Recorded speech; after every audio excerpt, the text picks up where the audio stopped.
एक शांत पहाड़ी कस्बे में शेखर नाम का एक आदमी देर रात एक छोटे से होमस्टे में चेक इन करता है। वो थका हुआ, लगभग सताया हुआ दिखता है। लगातार एक कॉल के लिए अपना फोन जांच रहा है जो कभी नहीं आता। केयरटेकर उसे बताता है कि आज रात वो अकेला मेहमान है। उत्तम, शेखर कहता है, उसे खामोशी चाहिए। आधी रात के आसपास जब बाहर तूफान शुरू होता है, शेखर का फोन बजता है। अज्ञात नंबर। जब वो जवाब देता है तो एक महिला की कांपती हुई आवाज फुसफुसाती है, कृपया मेरी मदद करें, वो आ रहा है। शेखर वहीं जम जाता है। कॉल कट जाता है। इससे पहले कि वो कुछ समझ पाता, बिजली चमकती है। उसके दरवाजे पर एक हल्की सी दस्तक गूंजती है। वो धीरे से दरवाजा खोलता है।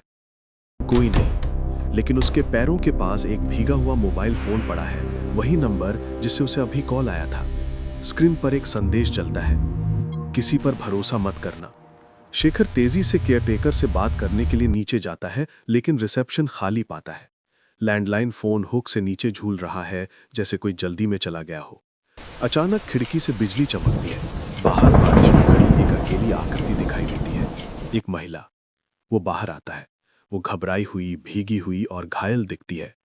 मैं सोफिया हूं, वो फुसफुसाती है। मैंने तुम्हें कॉल किया था। वो 100 सवाल पूछना चाहता है, लेकिन वो उसका हाथ पकड़ लेती है। हमारे पास समय नहीं है। वो जानता है कि तुम यहां हो।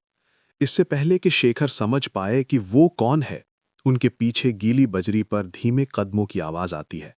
एक लंबी परछाई, गतिहीन, देख रही है।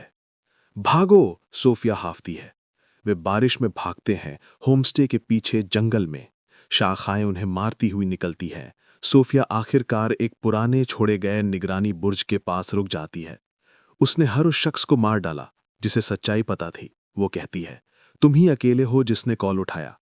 कौन सी सच्चाई? शेखर पूछता है। अंधेरे में वो एक छोटी यूएसबी निकालती है।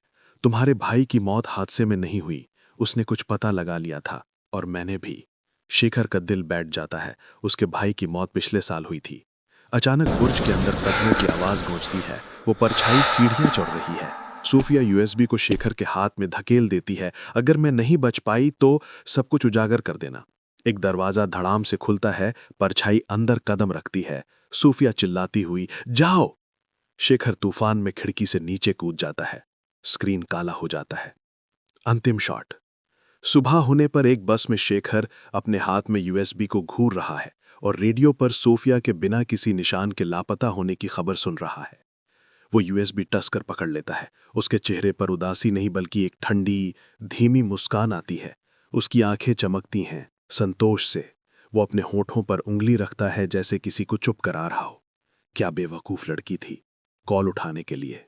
वो नहीं जानती थी कि वो जिसके आने की उसे इतनी डर थी, वो तो पहले ही उसके सामने खड़ा था। वो यूएसबी अपनी जेब में डाल लेता है। ये तो बस शुरुआत थी, मेरी शुरुआत। आगे क्या होगा? क्या आप देखना चाहेंगे कि खलनायक शेखर अपने असली एजेंडे को कैसे आगे बढ़ाता है?